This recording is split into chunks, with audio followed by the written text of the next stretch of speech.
Motor വാഹന വകുപ്പുമായി ബന്ധപ്പെട്ട ഒരു വാർത്തയാണ്. RTO ഉടമ അറിയാതെ വാഹനത്തിന്റെ ഉടമസ്ഥാവകാശം മറ്റൊരാൾക്ക് മാറ്റി നൽകിയിരിക്കുകയാണ് മോട്ടോർ വാഹന വകുപ്പ്. മലപ്പുറം തിരൂരങ്ങാടി സബ് RTO ഓഫീസിന് കീഴിൽ 7 വാഹനങ്ങളുടെ RC ആണ് ഇത്തരത്തിൽ ഉടമ അറിയാതെ മാറ്റിയത്.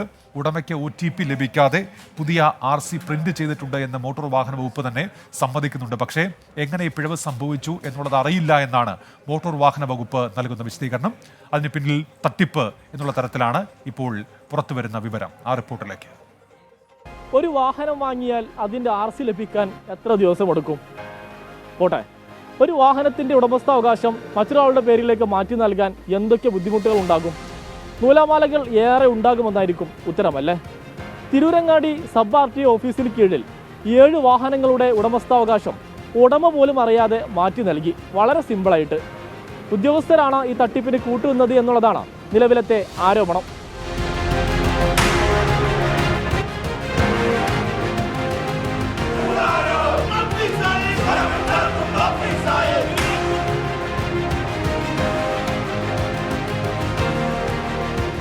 വാഹനത്തിൻ്റെ RC മറ്റൊരാളുടെ പേരിലേക്ക് മാറ്റുമ്പോൾ ഉടമയ്ക്ക് OTP ലഭിക്കും. എന്നാൽ ഉടമയ്ക്ക് OTP ലഭിക്കാതെയാണ് തിരൂരങ്ങാടി സബ് RTO ഓഫീസിന് കീഴിൽ 7 വാഹനങ്ങളുടെ ഉടമസ്ഥാവകാശം മാറ്റിയത്. OTP ഉടമയ്ക്ക് കിട്ടാതിരിക്കാൻ വാഹന രജിസ്ട്രേഷൻ രേഖകളിൽ ഉടമയുടെ നമ്പർ നീക്കി പകരം മറ്റൊരു മൊബൈൽ നമ്പർ തിരികെ കയറ്റി. ഇതോടെ ഉടമയ്ക്ക് OTP ലഭിക്കാതെയായി. പുതുതായി നൽകിയ നമ്പറിലേക്ക് OTP പോവുകയും ചെയ്തു. തിരിച്ചടവ് തെറ്റിയതിനെ തുടർന്ന് ഫിനാൻസ് ഏജൻസികൾ പിടിച്ചെടുത്ത വാഹനങ്ങളുടെ ഉടമസ്ഥാവകാശമാണ് ഉടമ അറിയാതെ മാറ്റിയത്. ഇത് ഫേസ്ലെസ് ആയിട്ട് വന്ന അപേക്ഷയാണ്. ഈ ഫേസ്ലെസ് ആയിട്ട് വന്നത് അപേക്ഷയിൽ OTP വരാതെ എന്തോ മാർഗത്തിൽ, സോഫ്റ്റ്വെയറിൽ എന്തോ മാർഗത്തിലാണ് ഇവർ ചെയ്തിരിക്കുന്നത്. ഓഫീസിൽ നിന്ന് അപ്ഡേഷൻ നടത്തി കൊടുക്കുകയോ OTP വരാനുള്ള സൗകര്യം ചെയ്ത് കൊടുക്കുകയോ ഒന്നും ചെയ്തിട്ടില്ല. ഇത് OTP വരാതെയാണ് ഇത് ചെയ്തിരിക്കുന്നതെന്നാണ് മനസ്സിലാക്കിയത്. അതിന് കണ്ടെത്താൻ വേണ്ടി ഡിപ്പാർട്ട്മെന്റിലെ ആളുകളെ അറിയിച്ചിട്ടുണ്ട്. ഉദ്യോഗസ്ഥർക്ക് തട്ടിപ്പുമായി ബന്ധമില്ലെന്നും ഉടമ അറിയാതെ എങ്ങനെ RC പുതിയത് നിർമ്മിച്ചു എന്ന് അറിയില്ലെന്നും ജോയിന്റ് RTO പറയുന്നു. മോട്ടോർ വാഹന വകുപ്പ് ഉദ്യോഗസ്ഥരാണ് വ്യാജ RC നിർമ്മിക്കാൻ സൗകര്യം ചെയ്തു നൽകിയത് എന്ന് മുസ്ലിം യൂത്ത് ലീഗ് ആരോപിച്ചു. നടപടി ആവശ്യപ്പെട്ട പ്രവർത്തകർ RTO ഓഫീസ് ഉപരോധിച്ചു.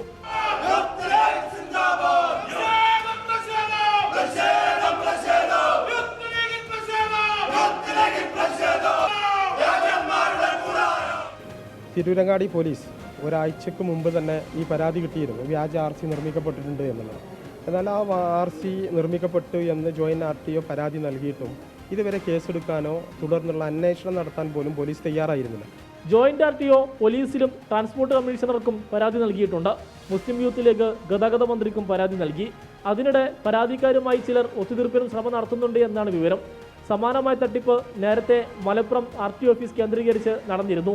അന്ന് 4 ഉദ്യോഗസ്ഥരാണ് അറസ്റ്റിലായത്. നേരത്തെ പലതരത്തിലുള്ള തട്ടിപ്പുകൾക്ക് ഉദ്യോഗസ്ഥ ഒത്താശയുണ്ടായ ഇടം കൂടിയാണ് Tirurangadi RTO office.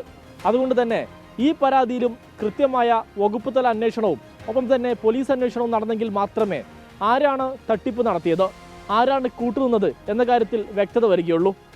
Sameer bin Kareem, 24, Tirur. പൊതുജനം കഴുതയല്ല സാർ.